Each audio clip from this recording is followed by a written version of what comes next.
My first conversation, real conversation with Zion was a couple weeks ago, and we got to chat for 20 minutes or so after one of the workouts. And the last thing I said to him, I said, look, man, don't this up for me. He had just gave me some great advice, and then, the whole mood shifted. He was like, I'm 13 for 13. Don't mess this up for me.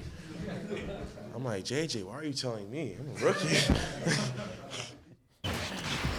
That was JJ Redick challenging young Zion to help him keep his playoff streak alive. But, Kevin, how realistic are the Pelicans' playoff chances? I think they've got a shot. Here's their challenge. There are 7 teams, and I think we've been talking about them all. The 2 LA teams, Houston, Golden State, the 3 Northwest teams, Denver, Utah, Portland. Right. It's like there's not a lot of room there. The other thing that I think is, and it's a little, unfair to Zion, is that typically rookies, no matter how talented they are, when you kind of bear down on the stats and really look at it, they don't contribute that many wins. We're in a world where LeBron didn't make the playoffs his first season. Just imagine. First 2. Right. It is hard. Rookies, as good as there's still so much nuance about NBA defenses, about kind of vision and seeing the game and to say nothing of jumping from 37 games to 82 games, they typically don't contribute wins that early on in their career. But I think they got a really well-assembled team. I love Holiday. I love their backcourt. Yeah. I think the fact that they have a shot, it says a lot about what they've done. I agree. I think if you're thinking glass half empty, maybe it's the youth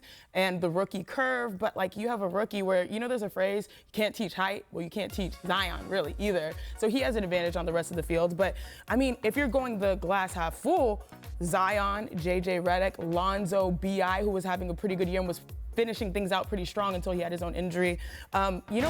People don't realize that they have a very deep roster. They do. A young roster, but a very competitive roster. And I think a lot of the chip on the shoulder type of guys. So I would not be surprised if they made a push, but if they didn't, I think it's just more so building chemistry because this is an entirely new dynamic for a lot of their players, and it could be on their youth as well.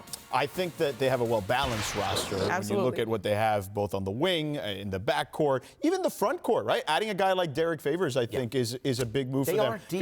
It's crazy. Yeah, he's gonna do the dirty work for them, and they like some of the young kids they drafted. Nickeil Alexander-Walker is the player that they drafted, and Jackson Hayes. They like those 2 guys to play with Zion eventually and maybe crack the rotation. But I see them as a team vying for that 8 spot, Kevin, just like you pointed out. It's going to be them, the Spurs, the Kings, the Mavericks, right? Those 4 teams are probably all vying for 1 spot. Right, and I always take the field over that, but there is a kind of a Dallas from last year feel about them. I think they're going to have some great nights. I love Drew Holiday.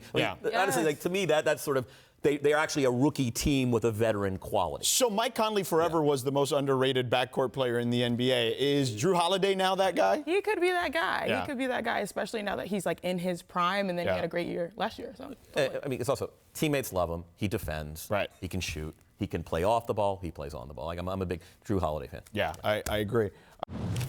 Thanks for watching ESPN on YouTube. For more sports highlights and analysis, be sure to download the ESPN app. And for live streaming sports and premium content, subscribe to ESPN+.